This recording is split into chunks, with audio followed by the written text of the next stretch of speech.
거룩하신 하나님 감사합니다.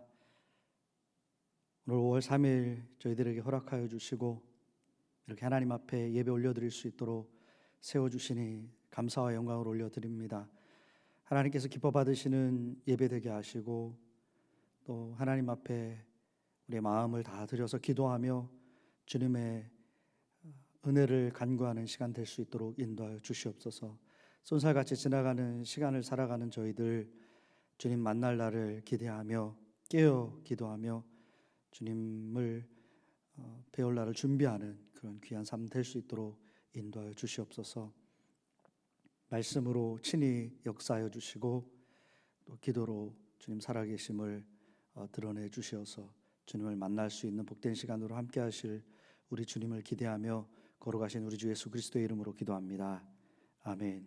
다 같이 찬송가 421장 함께 부르시겠습니다.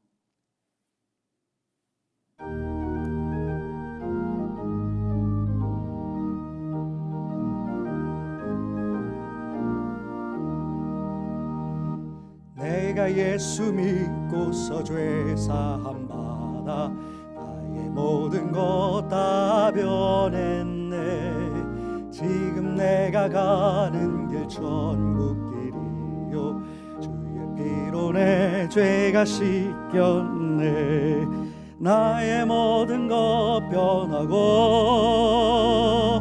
그 피로 구속 받았네. 하나님은 나의 구원 되시오네. 내게 정죄함 없겠네. 주님 밝은 빛 되사 어둠에 치니 나의 모든 것 다 변했네. 지금 내가 주 앞에 온전케 됨은 주의 공로를 의지함일세. 나의 모든 것 변하고 그 피로 구속 받았네. 하나님은 나의 구원 되시오네. 내게 정죄함 없겠네. 내게 성령 임하고 그 크신 사랑 나의 맘을 가득 채우며 모든 공포 내게서 물리치시니 내 맘 항상 주 안에 있겠네. 나의 모든 것 변하고 그 피로 구속 받았네. 하나님은 나의 구원 되시오네. 내게 정죄함 없겠네. 하나님의 말씀 베드로전서 3장 1절로 12절의 말씀입니다. 봉독해 올립니다. 아내들아 이와 같이 자기 남편에게 순종하라. 이는 혹 말씀을 순종하지 않는 자라도 말로 말미암지 않고 그 아내의 행실로 말미암아 구원을 받게 하려 함이니 너희의 두려워하며 정결한 행실을 봄이라.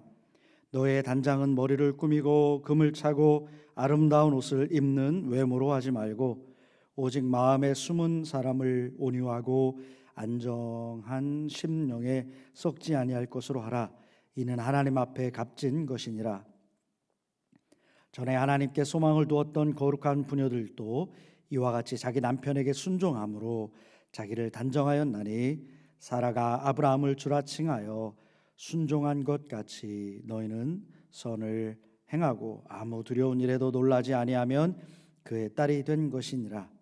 남편들아 이와 같이 지식을 따라 너희 아내와 동거하고 그를 더 연약한 그릇이요 또 생명의 은혜를 함께 이어받은 자로 알아 귀히 여기라.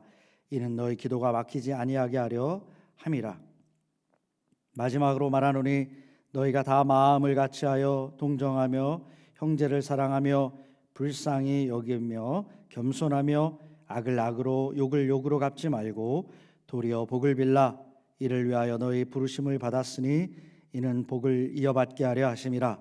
그러므로 생명을 사랑하고 좋은 날 보기를 원하는 자는 혀를 금하여 악한 말을 그치며 그 입술로 거짓을 말하지 말고 악에서 떠나 선을 행하며 화평을 구하며 그것을 따르라. 주의 눈은 의인을 향하시고 그의 귀는 의인의 간구에 기울이시되 주의 얼굴은 악행하는 자들을 대하시느니라 하였느니라. 하나님의 말씀입니다. 믿음은 자라는 나무와 같다라고 비유할 수가 있을 것입니다. 아무리 큰 나무가 있다 할지라도 그 나무의 시작은 아주 작고 은밀합니다. 손톱보다 작은 이 씨앗이 땅에 떨어지죠. 그리고 흙으로 덮이게 됩니다. 그랬을 때 그곳에 생명이 자라나기 시작하는 것입니다. 우리의 믿음도 이렇게 숨겨진 것처럼 자라나게 됩니다. 그게 무슨 말이냐면 모든 믿음의 시작은 지극히 은밀하다, 사적이다라고 말씀드릴 수가 있습니다. 즉 하나님과 나의 만남으로 시작되는 것입니다. 누구도 알지 못하지만 하나님께서 구원을 베풀어 주실 때 각 개인의 마음에 찾아와 주시죠. 그리고 그 마음에 복음이 심겨집니다. 그 마음밭에 복음이 은밀하게 숨겨질 때에 구원이 시작되는 것이고 그곳에서 믿음이 자라나기 시작하는 것입니다. 그리고 그렇게 자라난 씨앗이 어때요? 조금 자라서 줄기를 맺죠. 그리고 눈에 띄게 자라납니다. 결국은 어떻게까지 자라납니까? 가지를 뻗고 열매를 맺어서 큰 나무로 자라듯이 우리의 믿음도 이렇게 마음에 작고 은밀하게 그렇게 시작되었지만 결국은 그 믿음의 생명력이 자라나게 됩니다. 그리고 그것이 큰 믿음이 되고 그 믿음이 또 자라났을 때 열매를 맺는 그런 믿음 생활을 하게 되는 것입니다. 오늘 본문은 그렇게 자라나는 믿음의 성장, 믿음은 확장된다라는 것을 우리에게 보여주고 있습니다. 베드로 사도는 이전 장에서 어떻게 우리에게 말씀하셨습니까? 우리를 하나님께서는 미리 계획하시고 구원의 역사를 이루어 주셨다. 그러면서 구원받은 자들은 경건하게 그 삶을 살아야 한다라고 강조했습니다. 왜냐하면 그리스도께서 믿는 자들을 신령한 집으로 세워가시기 때문이다라고 그렇게 말씀하셨죠. 그리스도께서 개인적으로 찾아와 주셔서 만나 주시고 구원을 주신 모든 그리스도인들은 거기서 그치는 것이 아니라 신령한 집을 세워져 가는 것입니다. 이것은 구체적으로 우리의 믿음 생활에서 어떻게 적용되어야 하는 것입니까? 오늘 그러면서 3장으로 이어지면서 그렇게 시작된 믿음은 개인적인 차원에서 끝나는 것이 아니라 점점 이제 자라나야 된다, 확장되어야 된다라는 것을 알려줍니다. 믿는 자의 경건은 개인적으로 우리가 하나님을 만나서 구원의 삶이 시작되었잖아요. 그리고 어떻게 확대되어야 되는가? 가정 공동체로, 가족 구성원으로 확대되어야 한다라는 것을 오늘 말씀을 하고 있죠. 주님과 나와의 개인적인 관계에서 시작된 이 믿음은 이제 조금 확장된 가족, 가정, 나와 배우자로 이렇게 이어져서 거기서 믿음이 실현되어야 된다. 경건한 삶이 그렇게 확장되어야 된다라고 말씀하고 있는 것입니다. 여러분, 나의 그 진실된 모습, 나의 진정한 그 모습을 가장 잘 나타내는 곳이 어디입니까? 혼자 거하는 곳이 물론 그것이 가장 잘 나타나겠죠. 아무도 없을 때 사실 우리는 이렇게 혼자 있을 때 가장 우리의 솔직한 모습이 나오게 됩니다. 그러나 우리는 믿는 사람들에게는 혼자 있는 시간이 없습니다. 왜냐하면 아무도 다른 사람이 없지만 그곳에 여전히 하나님께서 우리와 함께 계시기 때문입니다. 그런데 우리는 영이신 하나님이 눈에 보이지 않는다고 마치 나 혼자 있는 것처럼 잘못 생각할 때가 분명히 있을 뿐입니다. 아무튼 그때 아무도 없을 때 그때 내가 가장 나의 솔직한 모습들이 드러나게 돼 있죠. 그 다음에 나 혼자 있을 때 제외하고 나의 모습이 가장 잘 나타나는 곳이 어디일까요? 바로 우리 가정 공동체가 아닐까 싶습니다. 많은 성도님들이 생각할 때 저에 대한 그런 생각들이 있을 겁니다. 그렇죠? 박 목사는 이런 사람이다, 저런 사람이다라고 그렇게 생각할 수도 있겠지만 사실 저희 가족 구성원들, 저희 아내나 저희 두 아들보다는 좀 더 모르실 겁니다. 아무래도 저희 가족들이 저와 생활하면서 성도님들이 보지 못한 세세한 것까지 볼 수 있기 때문일 겁니다. 가족은 가장 친밀하고 가장 편하고 가장 솔직하게 나를 표현할 수 있는 그런 공동체이기 때문에 가장 나의 그 솔직한 모습들이 잘 드러나는 곳이다라고 말씀드릴 수가 있을 것입니다. 근데 믿음의 삶, 경건을 이루는 삶은 바로 그렇게 가까운 곳, 가장 사적인 관계가 시작되는 그곳에서부터 시작돼야 된다라는 것을 우리에게 알려주고 있습니다. 아내와 남편, 어떤 관계입니까? 가장 친밀하고 편안한 사이일 것입니다. 성경은 이 두 사람의 관계에서도 어디서부터 기초가 어디인가를 꼭 기억해야 된다라는 것을 우리에게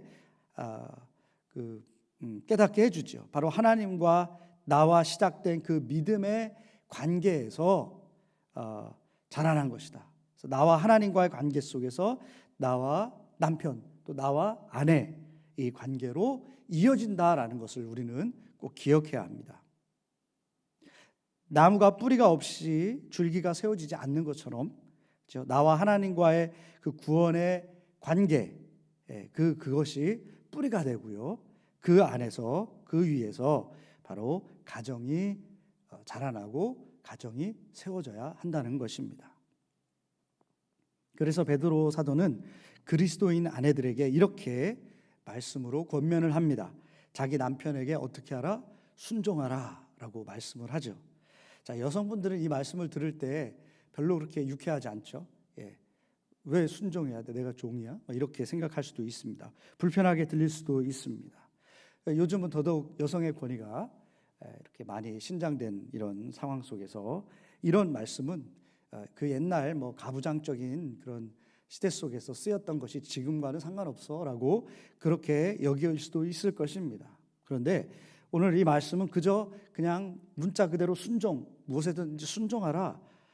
그것이 중요하다. 그래서 그렇게 해라라는 그런 말씀은 아닌 것 같습니다. 문맥을 통해서 살펴보면 1절 말씀에서 이렇게 말씀하고 있어요. 하나님의 말씀에 순종하지 않는 남편일지라도 그 아내의 행실로 말미암아서 어떻게 된다? 구원을 얻게 될 것이다 라고 말씀합니다. 그러니까 하나님의 말씀에 순종하는 모습에 대한 이 본을 아내가 보임으로 말미암아 지금 하나님의 말씀을 믿지 않는, 그러니까 신앙생활을 하지 않고 구원받지 못한 이 남편에게 그러한 모습을 보이기를 권면하는 것입니다. 그러니까 선교적인 마인드로 남편에게 순종하라. 남편에게 자신의 그런 욕망과 그런 자기 자아 이런 것들이 왜 없겠어요? 그러나 그것들을 내려놓고 남편에게 순종의 모습, 겸손한 모습을 보여줌으로 말미암아 그런 믿지 않는 남편에게조차도 이 감동시킬 수 있는 그런 현숙한 여인으로 그렇게 세워져라라고 제안을 하고 있는 것입니다. 사도 베드로는 계속해서 아내들에게 권면하죠. 외모를 꾸미는 것보다 온유하고 안정된 심령, 즉 하나님 앞에서 심령을 아름답게 꾸미는 아내가 되어라라고 말씀합니다. 마음과 행함이 하나님 앞에서 겸손하고 정숙한 사람이 아름답고 그러한 모습으로 가정을 지켜나가라. 그러한 모습으로 남편을 대하라라고 권면하는 것입니다. 그것을 하나님께서 기뻐하시고 나아가 믿지 않는 남편일지라도 감동시키고 변화시킬 수 있는 능력이 될 것이다라는 것을 말씀하고 있는 겁니다. 자, 교회에 열심히 나옵니다. 신앙생활 열심히 하는데 집에 가서는요, 막 외모를 열심히 막 꾸미고요, 그것에 부지런합니다.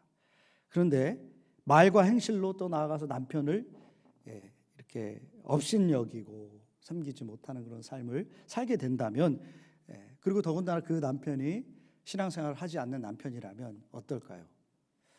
오히려 그 복음을 증거하는데 방해가 되는 그런 일도 있을 것입니다. 당신이 믿는 그 신앙은 나는 가질 수 없다라는 그런 반발심이 생길 수가 있는 것이죠. 하나님이 내게 주신 은혜와 사랑으로 남편을 대하라 그러는 겁니다. 그럴 때 그곳에 하나님의 능력이 또 믿음의 열매가 자라난다라는 것을 말씀하고 있는 것이죠. 그렇게 가정을 돌아보라라는 말씀을 아내들에게 해주고 있는 것입니다. 자, 이어서 본문은 남편에게 권면합니다. 남편은 아내를 귀히 여겨야 된다. 근데 여기서 그냥 귀히 여기라라고만 말씀하지 않고 앞에서 말씀합니다. 7절 말씀해 보면 남편들아 이와 같이 지식을 따라 너희 아내와 동거하고, 그러니까 너희 아내와 살아가는데 그 앞에 남편들아 이와 같이 지식을 따라라고 말씀하신 거로 보아서 앞에 아내에게 순종하라, 그러니까 그렇게 겸손히 대하라라는 그런 말씀으로 시작했잖아요. 자, 그 지식을 얘기하는 거겠죠. 그러니까 남편도 아내에게 동일하게 그렇게 해야 된다라고 말씀을 시작합니다. 그리고 거기서 그치는 것이 아니라 거기에 더한 권면을 추가하고 있습니다. 그러니까 아내를 더 연약한 그릇이요 또 생명의 은혜를 함께 이어받을 자로 알아서 귀히 여기라. 연약한 자다. 어떤 의미로 하고 있는 것입니까? 자, 여성은 남성보다 아무래도 근육이 덜 강하잖아요. 그런 의미에서 육체적으로 연약하다라는 그런 말씀을 하고 있는 것으로 보입니다. 근데 영어 성경으로 보면 respect라는 말을 쓰더라고요. 그러니까 그 여인의 남편보다 연약한 그런 조건에 있는 것을 respect하라. 어떻게 하라는 겁니까? 연약한 자를 연약한 자로 귀히 여겨야 된다라고 배려해야 된다라는 것이죠. 자, 그리고 그들도 함께 하나님께 구원받은 자로 여겨라. 즉 구원의 동반자로 귀히 여겨야 된다라는 겁니다. 우리가 가정에서 자칫 잘못하면 내 여자 또 나보다 약한 여자, 그래서 마음대로 남편들이 쉽게 그렇게 대할 수도 있습니다. 자기 마음대로 하려고 그러고요. 여자를 무시할 수도 있고 이렇게 하면 안 된다라는 것입니다. 나의 가장 가까이 있는 사람을 그렇게 가장 아무렇지도 않게 대하는 것, 그것은 하나님 앞에서 옳지 않은 것이죠. 쉽게 대하고 배려하지 않는 것, 가정에서 약한 아내에게 하지 않아야 하는 그런 일입니다. 자, 생각해 보면 우리가 대통령 딸이 있어요. 내 아내라 할지라도 왕의 딸, 대통령 딸이라면 함부로 대할 수가 없는 것입니다. 그것처럼 아내는요, 하나님의 세우신 그런 딸이다. 하나님이 만나주시고 구원해주신 사랑하시는 그런 딸이라는 겁니다. 그게 아내가 가지고 있는 아내의 그 존귀함의 뿌리인 것입니다. 자, 가정생활에서 나랑 가장 친밀하고 어쩌면 가장 편하게 대할 사람일지라도 그 아내에게 바로 하나님의 모습을 보고 그를 존중히 리스펙트하는 모습이 가정에서 있어야 한다는 겁니다. 그리고 남편에게 이어서 아주 흥미로운 말씀을 전해주시죠. 7절은 그렇게 해야 너의 기도가 막히지 않는다. 이렇게 말씀하고 있어요. 아내를 귀히 여기지 않으면 기도해도 그 기도가 하나님께 상달되지 않고 막혀버린다. 다른 말로 하면 기도가 하늘 보좌까지 올라가지 않고 바로 땅으로 떨어져 버린다라는 겁니다. 자, 기도가 막힌다. 뭐예요? 하나님과의 관계가 잘못될 수 있다. 문제가 생긴다라는 것 아니겠어요? 아내를 어떻게 대하는가가 하나님과 나와의 관계에서 아주 중요한 요소가 된다라는 것입니다. 하나님과의 관계가 온전해지기 위해서 우리는 이 가정에서의 남편과 아내의 관계가 온전히 회복되고 바르게 세워져야 된다라는 것을 알려주고 있는 것입니다. 하나님은 우리를 구원해 주셨습니다. 하나님 만나 주셨습니다. 그리고 구원해 주셨죠. 그 하나님께서 그 구원의 은혜가 내 남편, 내 아내에게도 흘러가길 원하고 함께 세워져 가기를 원하는 줄 믿습니다. 그래서 믿음으로 서로 대하고 주님의 도를 대하는 가정, 가장 가까운 그런 관계가 되기를 간절히 원합니다. 자, 끝으로 믿음의 삶이 가정에서 그러니까 개인적으로 시작되었고 그것이 가장 가까운 가정으로 또 확대돼야 됐어요. 경건한 삶이. 근데 또 오늘 말씀해 보면 조금 더 확장돼야 되는 것을 보여주죠. 믿음의 삶은 이제 형제에게로 확정되어 갑니다. 그러니까 믿음의 형제자매, 이웃 간의 관계로 확장되어 가야 된다라는 것을 말씀하고 있는 것입니다. 자, 경건한 삶을 추구하는 그리스도인들은 오늘 말씀에 형제, 자매, 이웃을 사랑해야 된다라고 말씀하시죠. 불쌍히 여겨야 된다. 그들과의 관계 속에서 교만하지 말고 늘 겸손해야 된다라고 말씀합니다. 자, 그러면서 구체적으로 그것은 어떻게 삶으로 나타나야 되느냐? 악을 악으로 갚지 말아야 된다. 상대방이 나를 욕한다고 해서 욕으로 갚지 말고 오히려 복을 빌으라라고 말씀합니다.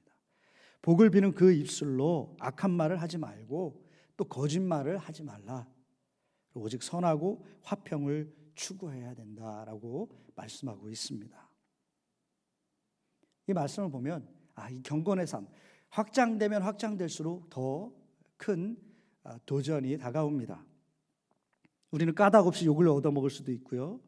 악한 자들이 우리에게 아픔을 줄 수도 있습니다. 또 내 스스로도 내 이익을 위해서 이 거짓을 말하고 행할 그런 기회들도 있습니다. 그러나 그리스도인들은 그것에 순복하면 안 된다. 하나님과 나와의 구원하신 하나님 그 은혜의 뿌리를 기억해라. 그래서 우리의 삶에서 이런 모습들이 기회들이 올지라도 우리는 더 경건한 삶을 살아야 되는 것입니다.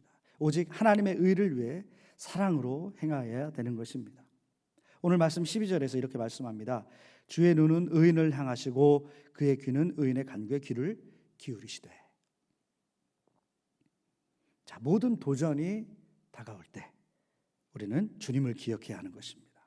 주님이 보고 계시고 주님이 들으시고 함께 하신다라는 것을 기억할 때 우리는 어떻게 하겠어요? 악을 악으로 갚지 않겠죠. 악으로 악을 갚으려고 하는 마음이 들어도 주님이 나와 함께 하시는데 기억하면 그러지 못하는 것이죠. 그러면서 다시 한번 힘을 내서 은혜를 구해서 하나님의 의를 행할 수가 있는 것입니다. 다윗이 그랬잖아요. 압살롬을 피해서 이제 도망가게 될 때에 시므이가 다윗을 저주합니다. 욕을 막 하고요. 그리고 흙을 막 던지면서 저주했습니다. 그때 다윗의 신하들이 어떻게 했어요? 시므이를 죽일까요? 다윗의 말 한마디에 시므이는 죽을 수 있는 그런 상황이었습니다. 그러나 다윗이 그들을 막아섰습니다. 하나님이 그를 통해 나를 욕하는 것이다. 하나님이 나를 이를 통해서 불쌍히 여길지 어떻게 하느냐 라면서 그를 죽이지 않았습니다. 그 상심한 순간에 그리고 거기에 모욕이 또 다가올 때에 다윗은 하나님을 기억했습니다. 그 모든 상황 속에서 보시고 판단할 하나님을 기억한 것입니다. 그렇기에 그는 악을 악으로 갚지 않았습니다. 여러분, 하나님께서는 우리를 구원받은 자녀로 만나주시고 세워주셨습니다. 그 주님은 우리가 구원받은 자녀로 경건한 삶을 우리의 모든 생활 속에서 실현하기를 원하십니다. 가장 은밀한 곳, 아무도 없는 곳에서 주님과 함께하고 또 가정에서 주님의 사랑으로 가족 구성원들을 섬기면서요, 만나는 모든 이웃 공동체 형제 자매들에게 하나님의 사랑과 의로 그렇게 대하기를 원하시는 것입니다. 우리는 늘 하나님을 기억하길 원합니다. 하나님과 동행하길 원합니다. 그래서 우리의 믿음의 삶이 우리의 삶의 모든 곳에서 확장되어 가기를 원합니다. 그리고 하나님의 뜻을 이뤄가는 저와 여러분들이 다 되기를 간절히 원합니다. 오늘 하나님이 주신 오늘 이 한 달의 삶 속에서 그렇게 하나님을 기쁘시게 하는 하나님의 뜻을 확장시키는 저와 여러분들 다 되시기를 우리 주 예수 그리스도의 이름으로 간절히 축원합니다. 오늘 말씀을 기억하면서 묵상의 시간을 갖겠습니다.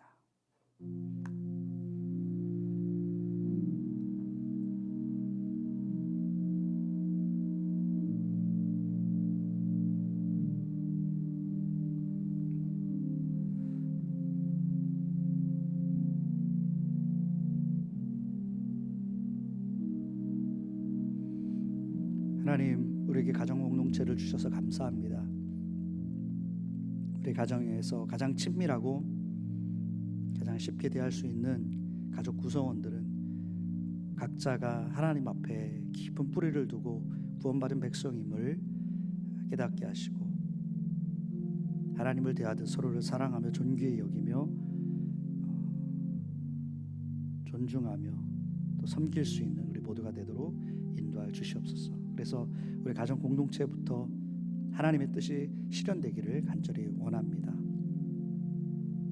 그리고 만나는 모든 우리 형제 자매들에게도 하나님의 뜻이 드러나게 하시고 그들에게 사랑으로 섬기며 주님의 뜻대로 살아갈 수 있도록 우리를 인도하여 주시옵소서. 그래서 우리가 가는 곳마다 하나님의 나라가 확장되어가는 귀한 은혜가 넘치도록 함께하여 주시옵소서.